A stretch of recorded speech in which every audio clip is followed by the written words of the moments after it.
Bienvenue sur la chaîne Histoire oubliée.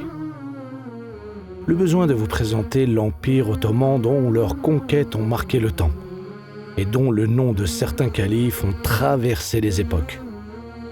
Et combien d'entre nous avons eu connaissance que pendant ces 624 années de règne, des héros d'un autre genre ont permis la réalisation d'événements marquants dans de nombreux domaines, développant ainsi certaines technologies, permettant à cet empire de devenir pour l'humanité une source de lumière.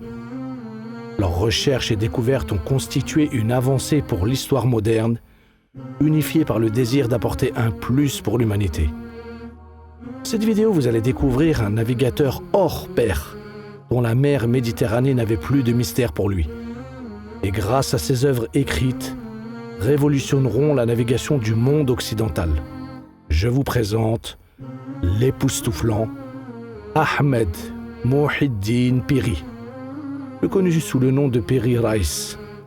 Né en 1408 dans la ville de Gallipoli, située près du détroit des Dardanelles en Turquie, neveu d'un amiral de la flotte de l'Empire ottoman, il passera beaucoup de temps sur le navire de son oncle et très vite il se passionnera pour la navigation et les cartes.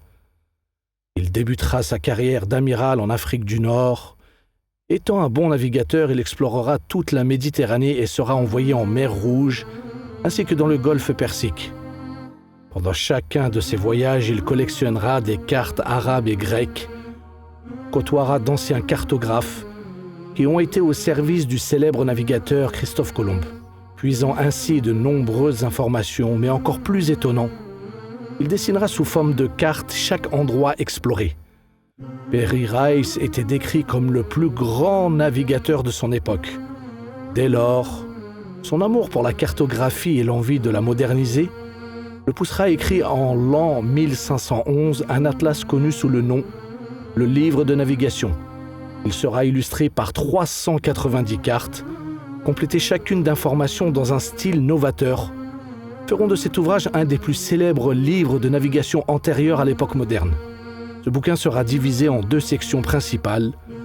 Ahmed Mouhiddine sera le premier parmi les navigateurs de tous les temps à dédier sa première partie à des informations sur les types de tempêtes, sur les techniques d'utilisation du compas, aussi des cartes servant essentiellement à repérer les ports et connaître les dangers qui peuvent les entourer, comme les courants et les hauts fonds. Détaillera toutes les techniques de navigation, exposant même les méthodes pour trouver sa direction, en utilisant les étoiles et sur les caractéristiques des principaux océans, ainsi que toutes les terres qui les entourent. Il retranscrira une information prise auprès des anciens cartographes, citera les découvertes du Nouveau Monde par Christophe Colomb et le navigateur portugais Vasco de Gama, ainsi que d'autres navigateurs d'Inde et d'Asie. Il faut savoir qu'en 1498, Christophe Colomb fit envoyer en Espagne la carte de navigation de ses découvertes, mais malheureusement sera perdue, ce qui fera de la première partie du livre des navigations de Piri Reis un guide exemplaire pour les géographes de notre époque pour retracer la navigation de Christophe Colomb. La seconde section sera entièrement consacrée aux cartes marines et guides d'itinéraire. Il énuméra plus de 210 lieux, description du détroit des Dardanelles et poursuit avec les îles et les côtes de la mer Égée, de la mer Ionienne, de la mer Adriatique, de la mer Tyrrhénienne, de la mer Ligurienne, les Baléares, les côtes d'Espagne, le détroit de Gibraltar, les îles Canaries, les côtes d'Afrique du Nord, d'Égypte et le Nil, ainsi que les côtes d'Anatolie. Il décrira les populations de chaque pays et chaque ville, sur les coutumes locales, les croquis des monuments les plus célèbres de chaque cité. L'achèvement de ce fabuleux atlas des mers se fera après 10 années d'efforts, rendant ainsi à la navigation toutes ses lettres de noblesse. En 1929, le musée de Topkapi à Istanbul exposera une carte de Piri Reis dessinée en 1513 sur une peau de gazelle, représentant les côtes occidentales de l'Afrique et les côtes orientales de l'Amérique du Sud. C'est cette même carte qui sera utilisée par des navigateurs après lui pour découvrir en 1543 par les flottes portugaises l'île de Marajo, à l'embouchure de l'Amazone, les îles Malouines en 1592 par l'italien Amerigo Vespucci Et enfin, les côtes de l'Antarctique en 1818 par le Britannique John Smith de Jamestown.